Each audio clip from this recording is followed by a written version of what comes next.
This is my update for May 2022. My computer is glitching some, so there will be random words that sound different. I can't believe we're here already. Seriously, it never even crossed my mind that I would not be able to speak intelligibly within 25 months. I guess I should have seen it coming, but the optimist in me thought I had longer. So, this is my first update in which I wrote it over the course of 6 hours and 20 days and will now speak it with my computer. So, for the update. What can I say? I don't know how to explain it. I feel really good. There has not been much pain for me with ALS. Lots of loss but not physical pain. So, I feel well physically, and I'm really sad. My voice. This feels devastating. I like my voice. I like how I have been able to use my voice for helping others journey through this beautiful clusterfuck we know as life. I love conversation. I love being able to think of words with my mind and instantly allow them to flow off my lips. I love telling my friends that I love them. I love cheering my kids on, and I miss saying their names. I miss pillow talk with my girl. So, that's my check in. I'm sad. I'm really fucking sad. I'm really fucking sad. And I've been sad most of the month. There are 2 losses this disease has imposed on me that I am outright angry and devastatingly sad about.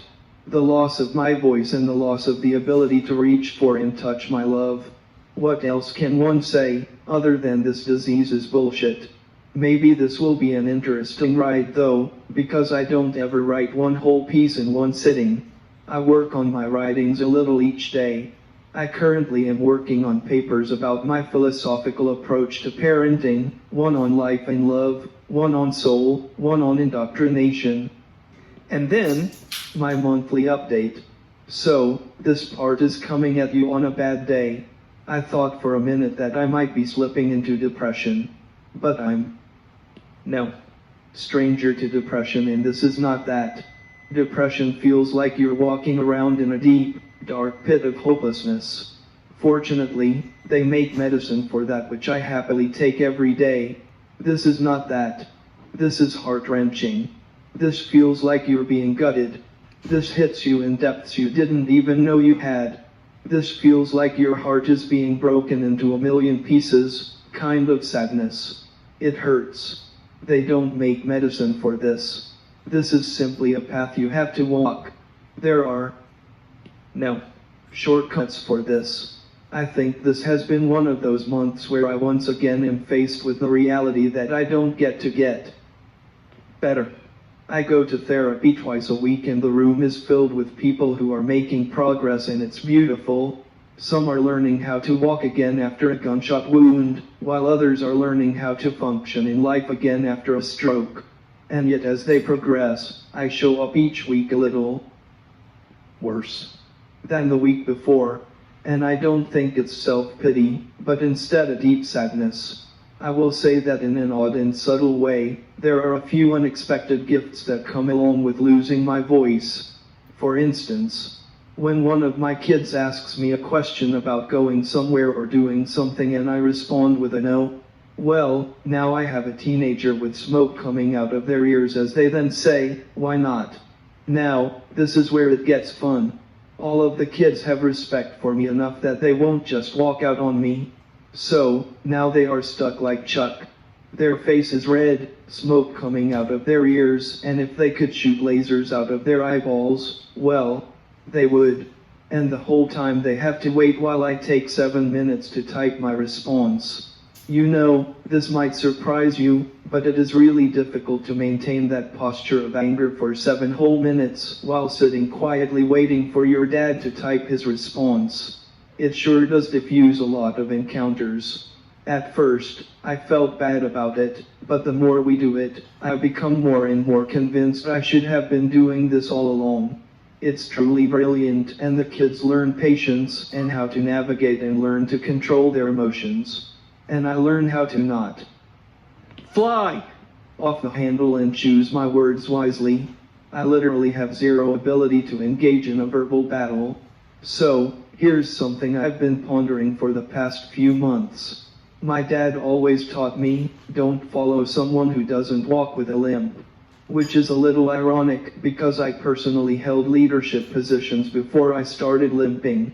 I think that is a huge challenge in Western culture. Learning to balance the ambition and energy that young adults bring to the environment and the wisdom and stability that healthy older people bring with them. Young leaders need to be given a shot, but they won't be at their best until life beats them up a bit.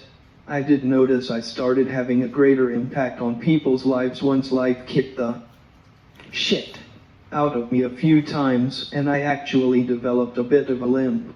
And as I look back on my life, those who had the greatest impact on my life were those who had been beat up by life a bit. So, if you know, you know. Those who allow life to teach them, rather than the macho group who says life can't touch them, are the ones worth listening to. On this latest part of my journey, I must say I really only enjoy spending time with the limpers. Those who have had the shit kicked out of them and they don't hide it in the recesses of their heart, but have allowed it to shape and form them. You know them when you encounter them because like attracts like. The thing is, they aren't depressed nor are they victims. They are simply humble and understand life is not a contest but an experience and an opportunity to be transformed. They embrace pain and hurt and loss and have come to understand it is all part of life. And it manifests itself in their lives in the way they love. They have no answers because they understand. What has worked for them is not a formula for the human soul, it's just what helped them on their journey. They're not really into sharing answers. They have mastered the response I don't know, and they don't mind sitting in one another's silence presence. This metaphor was much cooler when I walked with my cane. Honestly, that was a cool phase of my disease, when I walked with a cane, wore my pork pie hat and smoked my pipe. I felt like an old man, and I loved it. I am delighted to say that we have hired our first caregiver. Their name is Rye and they have quickly become one of my favoriteest humans in the world. I met them at Turo as they were one of my therapists. As we continue down this path, the further I progress, the more help we will need caring for me, in order to keep me alive and to keep Christy from drowning. Rye currently works 1 day a week for us and hopefully 2 or 3 days in the future. So, now when you donate money to us, a good portion of that will go towards caregivers. I don't know that I have much more to say. My family is well. The kids are doing great. My being sick is now just how it is. It's hard to believe that my youngest two will never remember a time in their life when Dad could walk and talk. When I think about my life, I still can't personally wrap my head around how we got here. And yet, at the same time, in so many ways, I feel like I fell out of the lucky tree, hitting every branch on the way down. And then, landed in a pool filled with cash and Sour Patch Kids. What? An interesting life. I already don't enjoy doing updates this way, but I am committed to giving it a try for a little while. I sure do appreciate you for watching these and appreciate you being here for it. Love.